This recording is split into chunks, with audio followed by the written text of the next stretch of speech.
Ok, sin más, vamos al estudio bíblico de hoy.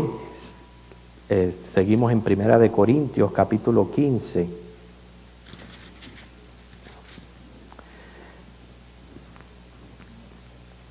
En este capítulo, Pablo menciona algunas de las 10 apariciones de Cristo ocurridas en un intervalo de 40 días, o sea, entre su resurrección y su ascensión, hubo un espacio de 40 días, Jesús se apareció unas 10 veces y Pablo menciona algunas de ellas. Sabemos que el capítulo 15 de Corintios va a uno de los capítulos más ricos en lo que es la doctrina de la resurrección.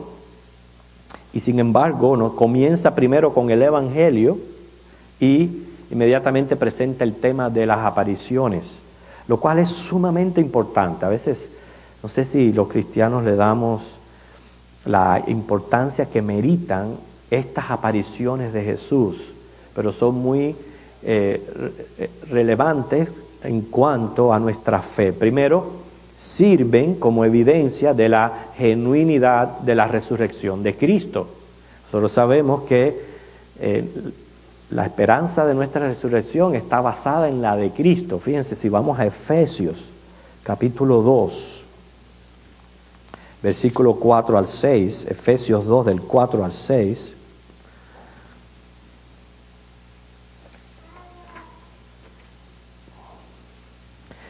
dice: pero Dios, que es rico en misericordia, por su gran amor con que nos amó, aun estando nosotros muertos en pecados, nos dio vida juntamente con Cristo, por gracia sois salvos.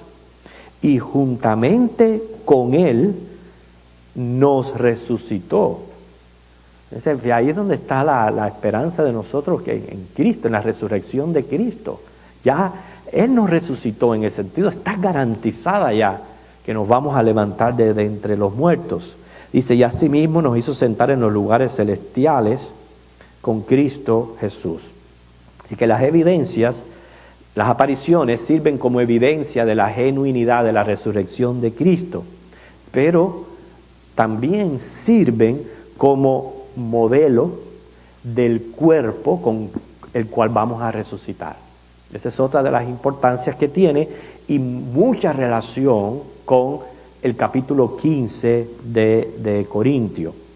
Así que es obvio que muchos se preguntan, bueno, ¿cómo va a ser ese cuerpo con que vamos a ser levantados de los muertos o vamos a ser transformados? Muchos se preguntan. Es un misterio revelado, que según la revelación de las Escrituras, nosotros deducimos que será un cuerpo físico. ¿Por qué? Porque así resucitó Cristo.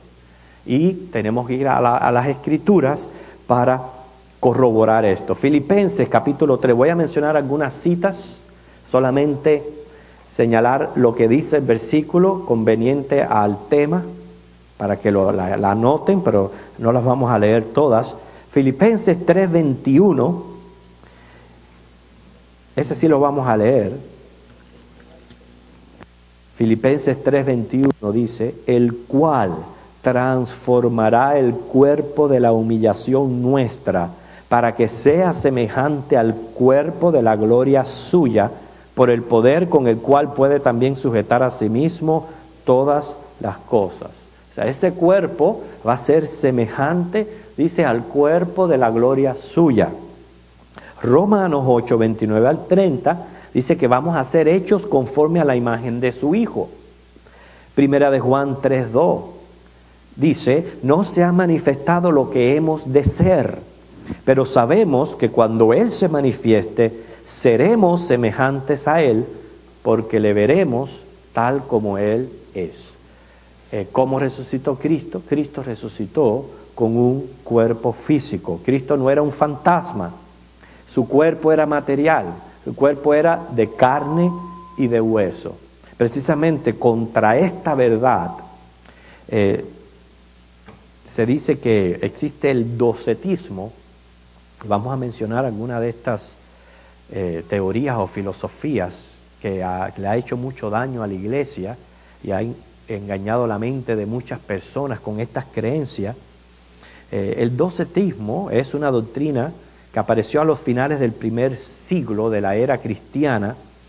Ellos afirmaban que Cristo no había sufrido la crucifixión, no la había sufrido porque su cuerpo era aparente, no era real. Hermano, yo sé que ustedes se están asombrando, así mismo me asombro yo de lo que le puede pasar a un ser humano por aquí. Y no solamente que le pueda pasar por aquí, sino que lo proclame y le crean y le sigan. Porque vamos a ver la influencia de esta tendencia. La herejía tiene su raíz en la influencia platónica que afirma que son las ideas las únicas realidades y nuestro mundo es solo un reflejo, una imagen. Además, se nutría de la idea hasta cierto punto generalizada en aquella época de que la materia era corrupta, que el cuerpo es la cárcel del espíritu, como decían los griegos. La doctrina docética, enraizada también en el dualismo gnóstico, dividía tajantemente los conceptos de cuerpo y espíritu, atribuyendo todo lo temporal, ilusorio, corrupto al cuerpo y lo eterno, real, perfecto al espíritu. De ahí que sostuviera que el cuerpo de Cristo fue tan solo una ilusión y que de igual modo su crucifixión existió más que como mera apariencia. O sea, es tremendo, es también una mezcla con gnosticismo. Este dualismo que había entre el cuerpo y el espíritu, para muchos era muy conveniente, porque son de los que decían, ok, vamos a cuidar el espíritu, pero con el cuerpo podemos hacer lo que querramos, porque al fin y al cabo no hay una relación entre uno y otro. El cuerpo es terrenal, el espíritu es celestial, claro, muy conveniente para muchas de esas personas, ¿verdad?, que a veces abrazan el cristianismo. ¿Por qué? Porque quieren seguridad de vida eterna en el cielo, pero no están dispuestos a convertirse, ni a arrepentirse, ni a dejar su camino pecaminoso. Y quieren seguir en lo terrenal, pero con la seguridad celestial. Eso es un dualismo también. Y eso es influenciado, hermano, por todas estas tendencias. Yo no sé si usted sabía que en el Islam, ¿okay?, el Islam también conserva este punto. Él sostiene que el cuerpo del profeta Isa, que así es que le llaman a Jesucristo, solo fue crucificado como una ilusión. Ellos así lo entienden y lo dicen. Ya dijimos, estaba al principio de la era cristiana que surgió esta tendencia. Sin embargo, Jesús defendió la verdad, que su cuerpo resucitado era un cuerpo real. En Lucas 24, 36 al 43, allí aparece Jesús comiendo pescado asado y panal de miel. Y precisamente para ayudar a la incredulidad de los discípulos. Así que hasta los mismos discípulos a lo mejor pensaban de que Cristo era un fantasma. Y Cristo comió con ellos, comió pan y pescado, y comió miel. Y nosotros sabemos que después le dijo a Tomás, mete las manos y toca, para que vea que sí son llagas y que sí fue un cuerpo físico material. Y hermano, entonces nosotros sabemos que si Cristo resucitó así va a ser nuestro cuerpo, un cuerpo material. Primera de Juan 1:1, ahí Juan está atacando esta herejía del docetismo que estaba metiéndose dentro de la iglesia y la tiene que atacar fuertemente. Por eso es que ahí aparece cuando él dice, lo que palparon nuestras manos tocante al verbo de vida. No solamente lo oyeron, hablaron con él, lo tocaron. Era para destruir esa tendencia. La resurrección es necesaria para que el hombre, hermanos, esté completo. Porque Dios nos creó así, nos creó materia, nos creó espíritu, pero es así como estamos completos. Primera de Tesalonicenses 5:23 dice, el mismo Dios de paz os santifique por completo todo vuestro ser, espíritu, alma y cuerpo. y cuerpo, dice, sea guardado irreprensible para la venida de nuestro Señor Jesucristo. Así que vamos a ser seres con cuerpo físico, con cuerpo material, porque así resucitó nuestro Señor Jesucristo.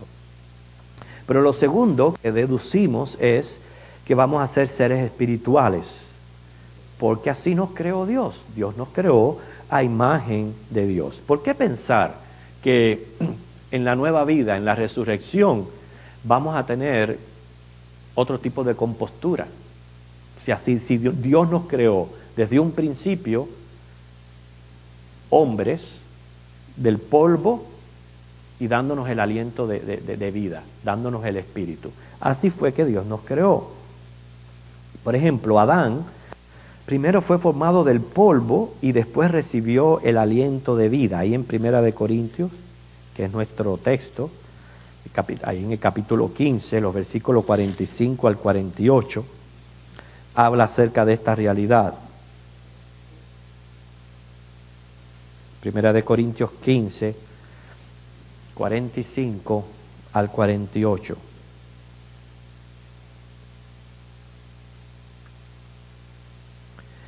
Así también está escrito: fue hecho el primer hombre Adán, alma viviente, el postrer Adán, espíritu vivificante. Pero miren el 26, mas lo espiritual no es primero, sino lo animal, luego lo espiritual. El primer hombre es de la tierra terrenal, el segundo hombre, que es el Señor, es del cielo. Cual el terrenal, tales también los terrenales, y cual es celestial, tales también los celestiales.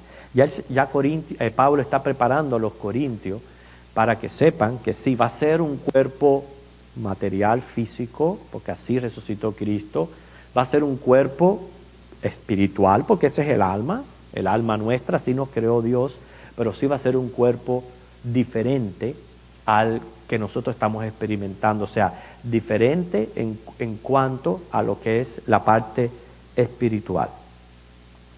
Este versículo es muy importante porque enseña contra también el preexistencialismo. Yo le estoy mencionando todo esto para que nosotros sepamos, ¿verdad?, cuál es el motor de todas estas religiones falsas que hay a nuestro alrededor y por qué creen de esta manera.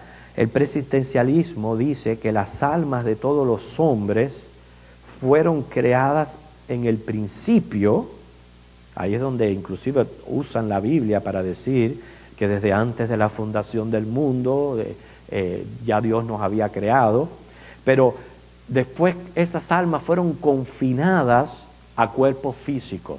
Hermano, eso no es así y hay que tener cuidado porque inclusive hoy día ese movimiento está filtrando algunas iglesias modernas y contemporáneas que creen que exactamente como que Dios creó a las almas, igual que creó a los ángeles, y que esas almas luego fueron confinadas a cuerpos físicos. Y no es así. Nosotros sabemos que Dios creó al hombre del polvo de la tierra. Y una vez creada aquella figura, le dio el aliento de vida, le dio el alma. Por lo tanto, el alma no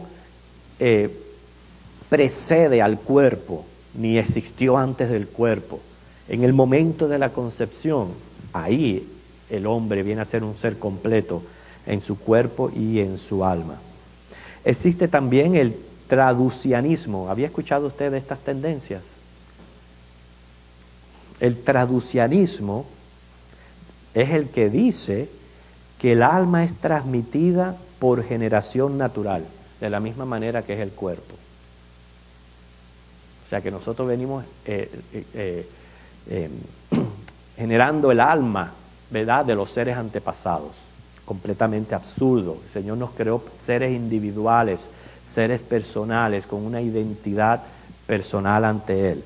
Y la más común que ustedes saben es la reencarnación, que es que una esencia individual, ya sea mente, alma, conciencia o energía, adopta cuerpo material no solo una vez, sino varias. Todo esto hay allá afuera. Pero por eso es importante que nosotros, con la ayuda de las Escrituras, estemos conscientes de qué somos, quiénes somos, pero también, esta es la idea del estudio, qué seremos y qué vamos a hacer, porque hay también cosas que evitar cuando nosotros hablamos de nuestro futuro.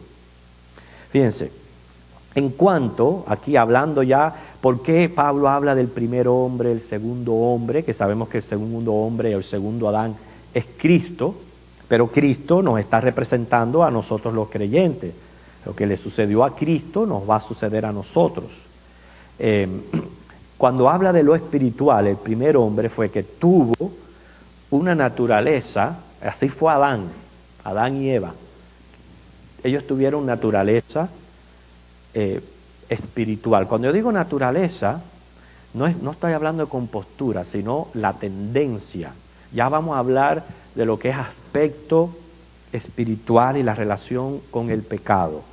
Antes de la caída, Adán y Eva eran de naturaleza espiritual con tendencia a la naturaleza carnal. Así fue que fueron creados. Mientras que estuvieron en aquella naturaleza espiritual, estaban en comunión libre con Dios. Hablaban con Dios. En cuanto pecaron, en cuanto cayeron, ahí sucedió, por eso se le llama la caída o la muerte espiritual. Ahí sucedió que el hombre pasó a ser de naturaleza carnal. Como es de naturaleza carnal, está muerto espiritualmente. Por eso que Efesios capítulo 2 dice, estando muertos en delitos y pecados, Él os dio vida en Cristo. O sea que sin Cristo el hombre se encuentra espiritualmente muerto, su tendencia es la carnal. Y así va a ser su naturaleza mientras que se encuentre en ese estado, a menos que sea liberado y Cristo le dé vida. Ahora, el hombre en su naturaleza carnal es redimido por Cristo. Eso es lo que estamos experimentando nosotros hoy. Y cada uno de nosotros da testimonio de que somos seres espirituales carnales. Y el que lo niegue no está interpretando correctamente la Biblia. Nosotros estamos en este momento con tendencia espiritual y tendencia carnal. Es por eso que hay una lucha espiritual en nosotros. Es por eso que el Señor nos llama a alimentar el espíritu, que es lo que hacen ustedes, ¿verdad? Que son los fieles de esta iglesia que vienen a recibir palabra, porque ustedes están alimentando el espíritu. Prefieren estar aquí escuchando palabra que viendo y oyendo novelas en la casa, que lo que están alimentando la carne. Porque todo lo que usted permite que le entre en los ojos, en los oídos y por todos sus sentidos, eso ahí se queda y va a revolucionar su ser y va a terminar manejando y controlando su vida. Si usted es una persona, usted quiere ser espiritual, conságrese al Señor, lea la Biblia, ore, congréguese, busque del Señor, esté en comunión con Él, evite todo lo que le pueda hacer la influencia carnal. Usted va a ver la gran diferencia en su vida. Pero hasta que no seamos librados, ¿verdad?, de esta situación o de esta característica que tenemos ahora o condición, esa es nuestra realidad. Hasta el momento que seamos entonces glorificados. Volveremos a tener esa naturaleza espiritual que tuvo Adán y Eva al principio antes de caer, pero con la diferencia que ya no vamos a tener la tendencia a la naturaleza carnal. Esa es la diferencia que muestra aquí entre el cuerpo terrenal y el cuerpo celestial. Esa naturaleza va a ser dada por el Señor, y como es dada por el Señor, vamos a poder mantenernos en un estado de pureza, un estado sin influencias y sin tentación, y por eso el cuerpo es un cuerpo diferente. Cuando hablamos de glorificación se refiere a ese momento cuando los creyentes resucitarán o serán transformados y tendrán la redención completa y final. No van a ser, esa es la idea del estudio. Cuando habla de un cuerpo espiritual, se está hablando de la naturaleza, lo que va a controlar y dominar mi persona. Pero esa persona va a vivir en un cuerpo material, va a relacionarse con lo material. Por eso es que yo creo que esa ciudad santa es literal, que eso va a ser un lugar donde nosotros vamos a vivir, donde vamos a caminar, donde vamos a hacer actividades, donde vamos a... Yo pienso que comer, porque si Jesús comió pescado y comió miel, por lo menos eso, ¿verdad?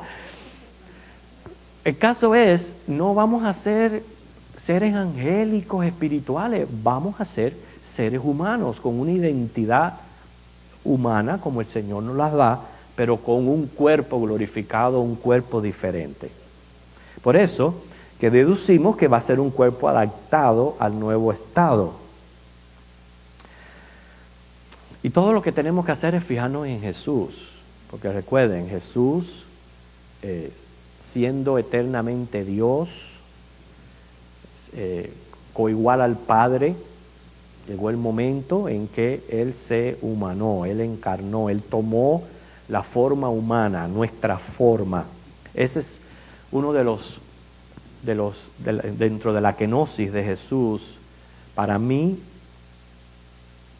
una de las cosas que más me conmueve, porque ese cuerpo humano que Jesús tomó, lo cual no fue aniquilado ni con la muerte ni con la sepultura, porque el alma ya no es aniquilada, eso es un cuerpo que ya es un ser humano, y Jesucristo es 100% hombre.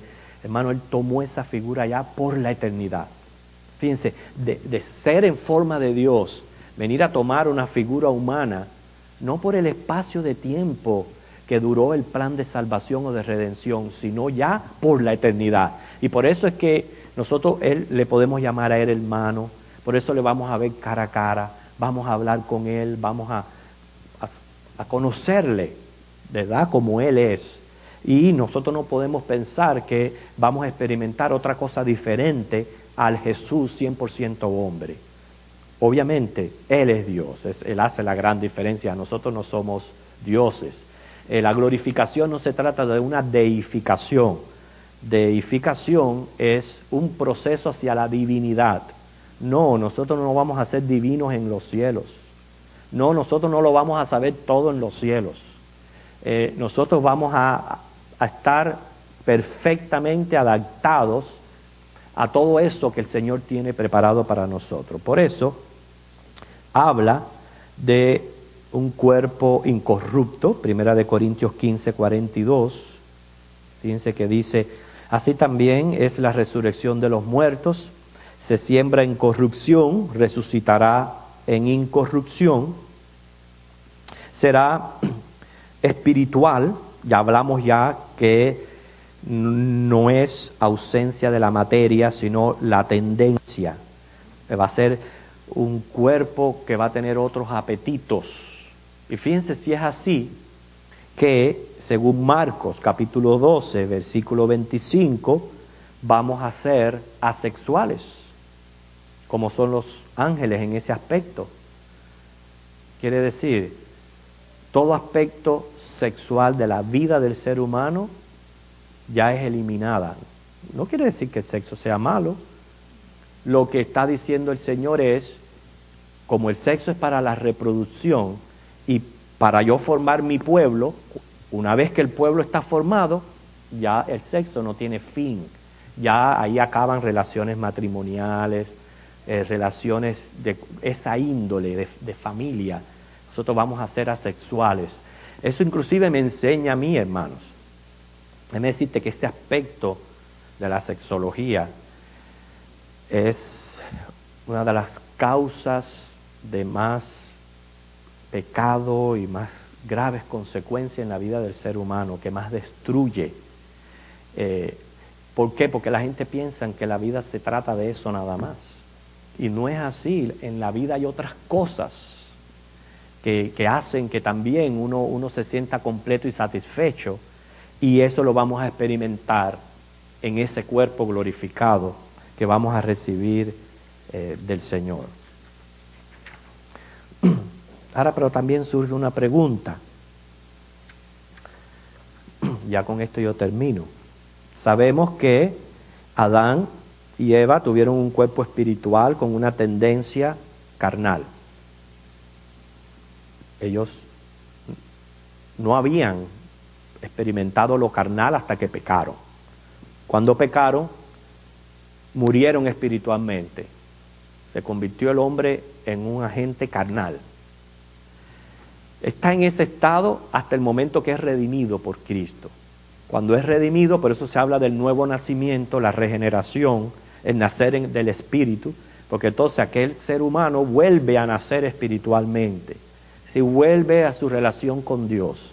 Y ahí se encuentra luchando entre estas dos naturalezas, carnal y espiritual, hasta el momento de la glorificación, que su naturaleza va a ser espiritual, aunque en un cuerpo físico, sin la tendencia a lo carnal. ¿Entiende? Pero ¿y qué del estado intermedio? ¿Qué sucede entre esperamos ese momento de ser glorificado? Con frecuencia la Biblia se refiere a la muerte a través de la figura del sueño. Ejemplo, Lucas 8:52, cuando Jesús fue a referirse a la niña que había muerto, Él dijo, ella no está muerta, sino que duerme. En Primera de Tesalonicenses 4:13, que es el pasaje que habla de nuestro arrebatamiento o del rapto, dice, no quiero que ignoréis acerca de los que duermen. En Primera de Corintios 11:13, cuando se está dando instrucciones acerca de la Santa Cena, dice, muchos duermen. Y todo eso hace referencia a la muerte. En cuanto al estado intermedio entre la cristiandad, prevalecen dos teorías. Yo les voy a exponer las dos teorías y después yo les voy a explicar el por qué no me precipito tanto a adoptar. Simplemente es otro de los asuntos que se lo dejo a los misterios de Dios. Pero dentro de las dos teorías que prevalecen dentro del cristianismo está la que el alma duerme. En la presencia de Cristo, claro, pero duerme. Cuando se refiere a dormir, es un descanso de actividades entre la muerte y la resurrección. Inclusive hay quienes se atreven a decir que el alma está como en un estado flotante. Yo no sé de dónde sacan eso, hermano. Sinceramente, ¿cómo uno va a hablar de algo que ni uno ha experimentado? Ni la palabra del Señor lo dice así. Por eso yo siempre, cada vez que me voy a referir al asunto, les tengo que decir, la Biblia lo único que dice es que duermen. Pero el problema está en que hay para algunos, dormir se refiere al alma o dormir se refiere al cuerpo. Y al decir que dormir se refiere al cuerpo, obviamente el alma está consciente y está en actividades.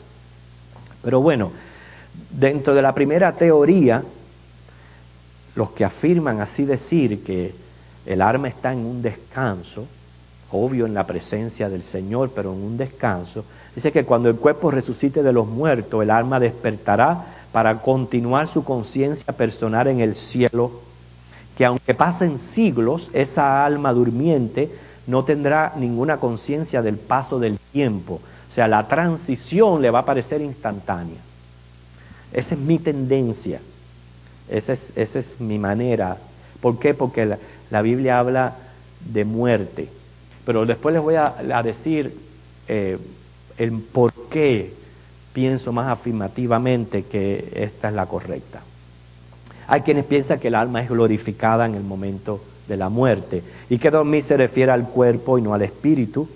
O sea, en el momento de la muerte las almas de los creyentes son inmediatamente glorificadas.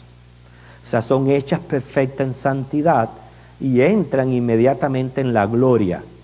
Los cuerpos de los creyentes, sin embargo, permanecen en la tumba aguardando la resurrección final.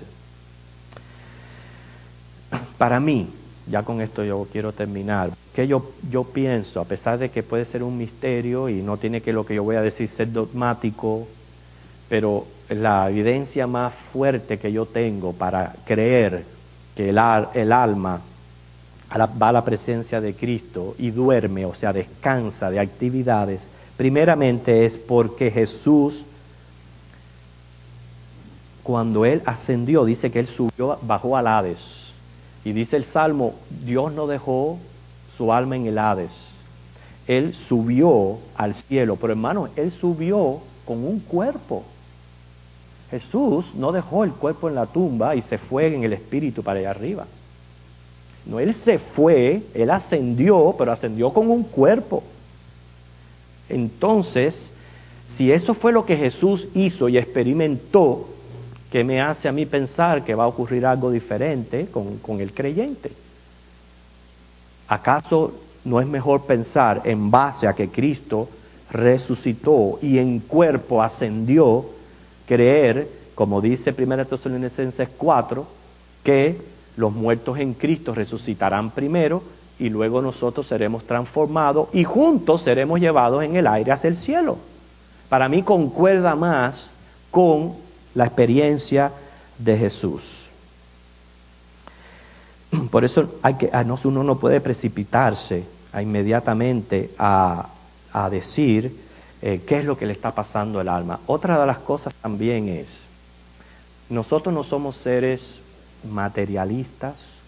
El materialista es el que piensa que todas las actividades del alma son simples funciones del cerebro y pertenecen al sistema nervioso. Por eso pensamos, por eso sentimos, por eso tenemos voluntad. Ese es el materialista que niega la personalidad del hombre y trata de excusarla diciendo son funciones cerebrales. Yo creo que mi mano no es mala, mi pie no es malo, mi boca no es mala. Lo que es malo es el alma que está dentro, que usa la mano, que usa el pie, que usa la boca. O sea, el alma claramente se ve funcionando a través del cerebro y su sistema nervioso y usando el corazón y usando la mente y usando todo para ser una persona y de esa manera proyectarse. Quiere decir, para mí así Dios nos hizo. ¿Y qué me da a mí pensar de que fuera del cuerpo nosotros vamos a ejercer actividades? Si las actividades es una combinación de alma con cuerpo. Entonces, pero esas son las dos teorías, las dos maneras de pensar que hay dentro de la cristiandad. Y yo pienso que en ese estado de intermedio, el alma lo que hace es descansar de toda actividad hasta que sea una persona completa con un cuerpo y resucite y suba al cielo en ese cuerpo glorificado, que ya sabemos que glorificado se refiere más bien a la naturaleza espiritual, que eso fue lo que hizo Cristo y así mismo vamos a hacer nosotros. ¿Okay? Bueno, la semana que viene vamos a continuar viendo este capítulo 15 de Corintios. Señor les bendiga.